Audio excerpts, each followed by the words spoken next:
বাংলাদেশের উত্তরাঞ্চলীয় জেলা বগুড়ার ছোট একটি গ্রাম বাগবাড়ি। বাঁশঝাড়ের নিচে 1895 সালে নির্মিত এই ছোট বাড়িটি শুধু দেশেই নয়, দক্ষিণ এশিয়ার রাজনীতিতে গুরুত্বপূর্ণ।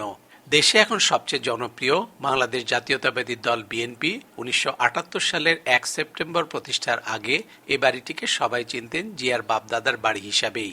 রাষ্ট্রপতি জিয়াউর রহমান, 3 বারের প্রধানমন্ত্রী বেগম খালেদা জিয়ার পর তার বড় ছেলে তারেক রহমান এখন বাংলাদেশের প্রধানমন্ত্রী। রাষ্ট্রপতি বাবা ও প্রধানমন্ত্রী মায়ের পর এবার দেশ পরিচালনার গুরুদায়িত্ব পড়েছে তার কাঁধে। দায়িত্ব গ্রহণের পর প্রথমবারের মতো বগুড়ায় আসছেন তিনি। দীর্ঘ সময় দেশের বাইরে থাকলেও এলাকার মানুষের সাথে সুখে দুঃখে ছিলেন নানাভাবে। আলহামদুলিল্লাহ বলছি এই জন্য যে এলাকাবাসীর কথা আর শুনতে হচ্ছে না, কেবলে তারেক আসফিল্ল হয় এই কথাগুলো আমাদের আর শুনতে হচ্ছে না। আপনারা জানেন যে বিগত সময় তারেক রহমান যখনই বগুড়ায় আসতেন তখনই উনি এই বাগবাড়িতে আসতেন এবং বাগবাড়ির প্রতি তার আলাদা একটা টান সব সময় ছিল। বিগত 17 বছরে উনি সবসময় বাগবাড়ির খবর রেখেছেন।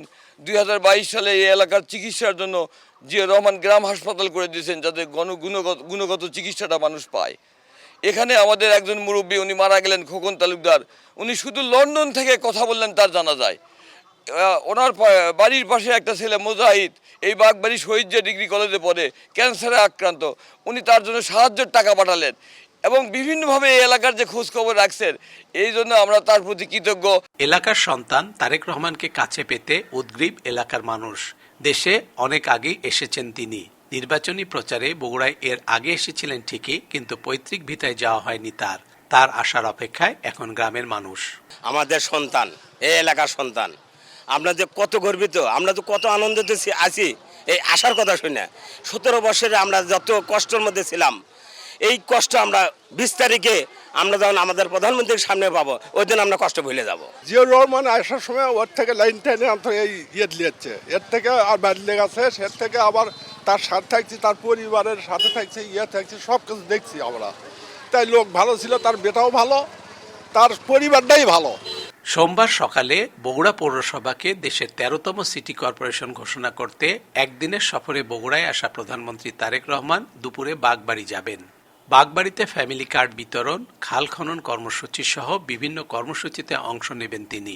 বিকেলে বগুড়া শহরে আলতাফুন্নেসার খেলার মাঠে জনসভায় প্রধানমন্ত্রী হিসেবে ভাষণ দেবার পর রাজধানীতে ফিরবেন সড়ক পথে। তার আগমনকে ঘিরে ব্যস্ততম সময় পার করছেন সংশ্লিষ্ট সবাই। বগুড়ার মানুষ বিশ্বাস করেন তারেক রহমানের হাত ধরেই বৈষম্যর শিকার বগুড়ার উন্নয়ন হবে আর রাজনীতিতে আসবে গুণগত পরিবর্তন। Hasibur Rahman, independent news, Bogura.